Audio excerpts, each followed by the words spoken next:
Hey, it's the Gemini, and today we are in our living room. Today we're creating a sofa table. Let's get into it.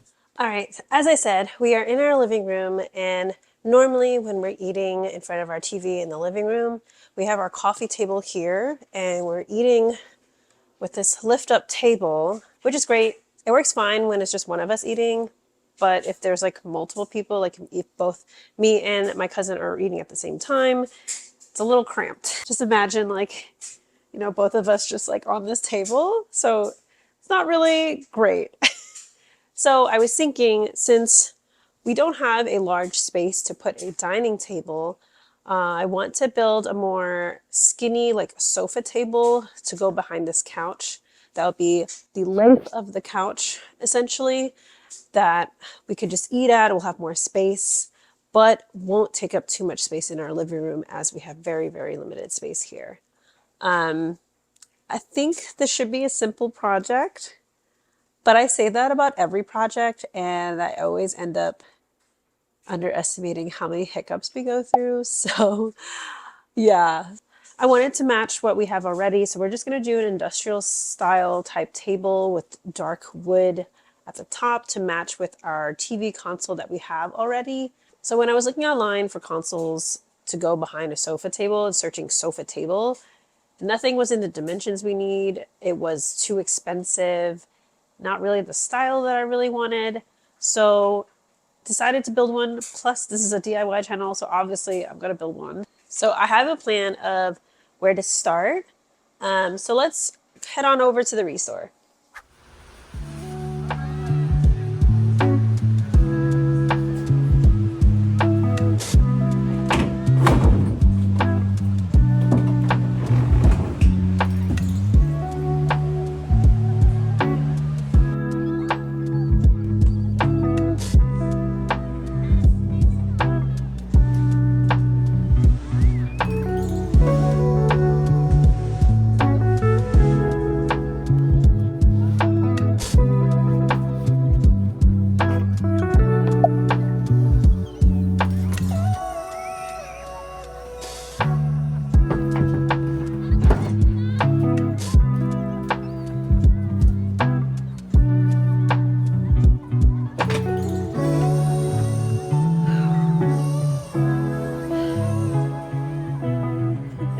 Finally warm enough to be outside again and back to woodworking, which I'm really, really excited about.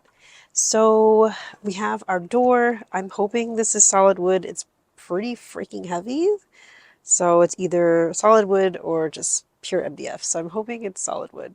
It is currently 30 by 80, which is a standard door. The final dimensions to be around 20 by 80. So we're just going to cut it the width off of there. But to be sure, to be on the safe side, I'm just going to cut it 22 by 80. Just to see if we make any mistakes or need to shave off a little bit more, we can always cut more off. But once we cut into it, that's it. So let's get cutting.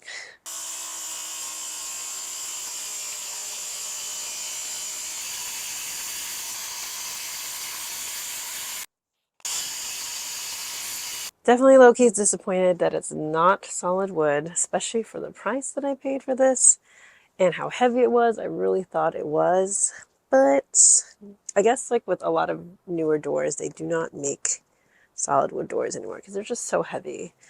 You've seen me use a door for another project before, and that was a lot lighter, and that was perfect for that need, even though it's a little bit harder to work with because I had to build structure inside of the door once I cut into it. This one has a lot of structure still, which is still fine. I just wish it was solid, so I'm a little low-key disappointed that it's just like really dense particle board. It will still work for our needs because it's quite solid. Like, it's quite like heavy duty. So what it is it's probably just really dense particle board plus 2 layers of cardboard, one on the top, one on the bottom. I can kind of tell that it wasn't solid wood by the time I got like maybe 6 inches into cutting, just from the sheer amount of dust that came out. And then like they were kind of sharp, not gonna lie. Like, I'm really glad I wore a mask. It was like poking through my skin a little bit. I could tell it was like wood chips and resin versus solid wood. So that's really disappointing. but it is what it is. We move on. We have what we have. So yeah, let me figure out what to do for our next steps, and let's move on to the next step. All right, so I totally wanted to work on the table today, but alas, it is raining and gloomy all day. We're going to pivot and restore the chairs that I got. I got these beautiful mid-century modern chairs from Facebook Marketplace, and I got them for $80, so $40 a piece. So really not bad. It's so beautiful. I love the color of the wood. I like the black leather on there. Yeah, it's just really nice. It just needs some touch-ups and a little bit of fixing, so we're going to work on that. Some things I do want to fix with this is replacing these guys that are kind of coming off, and I want it to make it more hardwood friendly. These are not too bad, but I think I want to put the felt pads at the feet instead. There is also a dowel that's coming out that I want to fix. Other than that, these are in really good condition.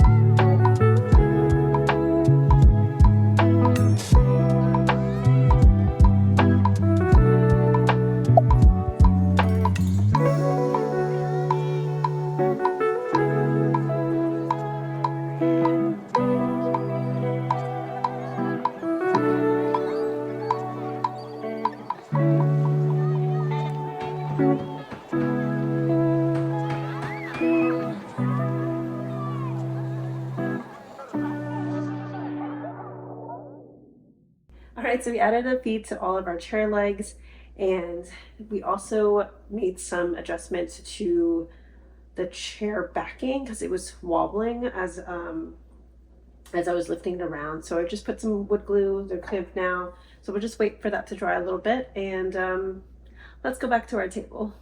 All right, so you know furniture that's really affordable and it looks like wood, but it actually is not solid wood.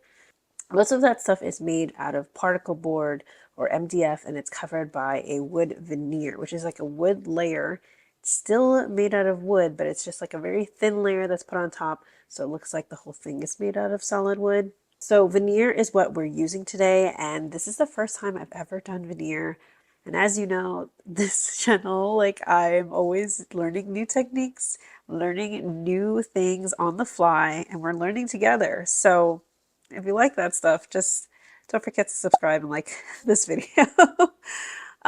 So before we start, I want to make sure everything is super duper smooth on our door existing now, and everything's really flat, because if we have bumps or any type of non-smooth surface, that's going to translate onto the veneer, and you're going to see the bumps above the veneer, and you're going to see all the imperfections.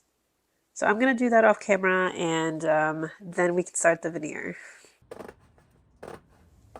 I got this 24 by 96 inch sheet of oak veneer that originally came in a roll and has been sitting out flat for a couple days.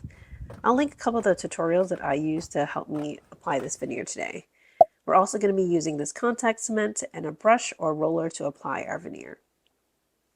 So first we're going to cut the veneer slightly bigger than our tabletop, at least like a 1/4 inch or so, or maybe 3/8 of an inch, if you're comfortable.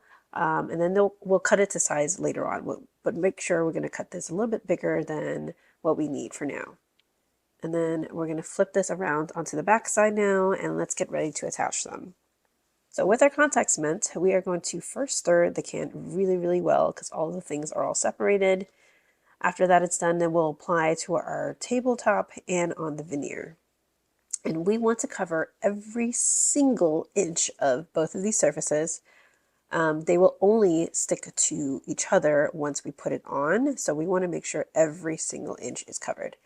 Once dry to the touch, which takes maybe about 15-20 minutes, depending on the humidity and the weather and all that, we'll apply a second layer to both the veneer and our tabletop, and we'll wait another 15 to 20 minutes. For one of the creators I watched to apply this veneer, which I'll link in our description, he had placed some dowels or spacers between the veneer and our substrate, which is our tabletop, so that he can evenly apply the veneer out, which I thought was a great technique. So we're just going to follow that.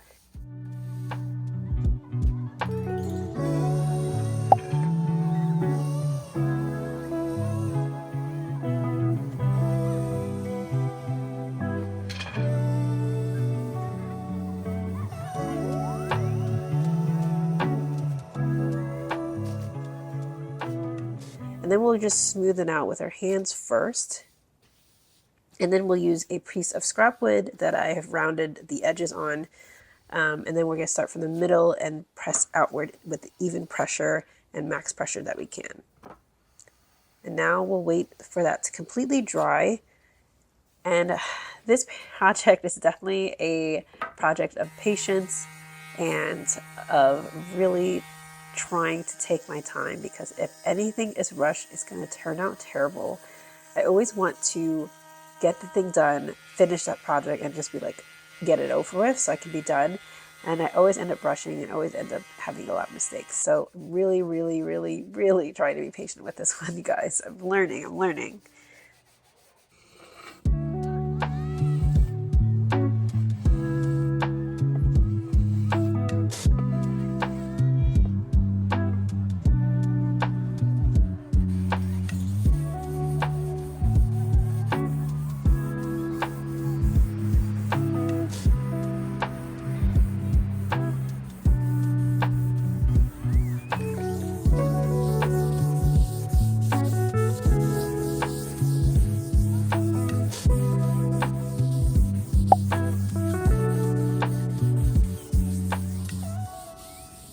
Okay, now we're ready to put on our table legs. I got these metal table legs from Amazon.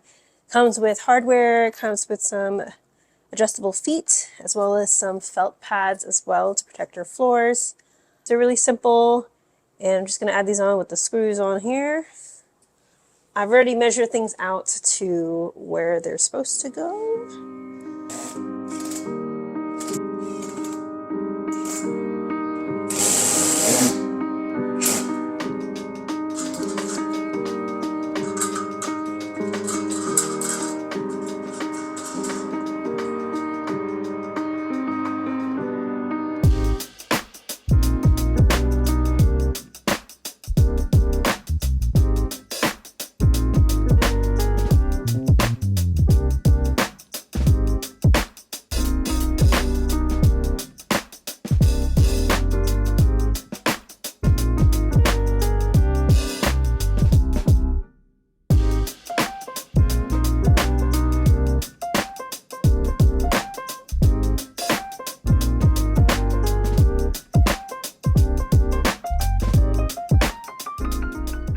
All right, we have ourselves a custom-made sofa table slash dining table, perfect for our small space. We now have more ample seating and ample space to eat together and watching TV if we wanted to. Despite some minor flaws, there's a little bit of bubbling around there, but not too bad for our first time veneering. I think I'll probably do this technique again on something else and do some more practice. If we were to do this differently, I think I would have used 4 2x6s and put them together and put it under the planer at my dad's and use that. That would eliminate the need to veneer at all. But nevertheless, we used what we had and it turned out pretty good. Overall, the table costs around $270, which is more than I anticipated, but still at a fraction of the price of anything we would have found online, which was like $800 to $900. So regardless, I'm still really, really proud of this project, and thank you for following along. Let me know what you guys think, and I will see you at the next one. Bye!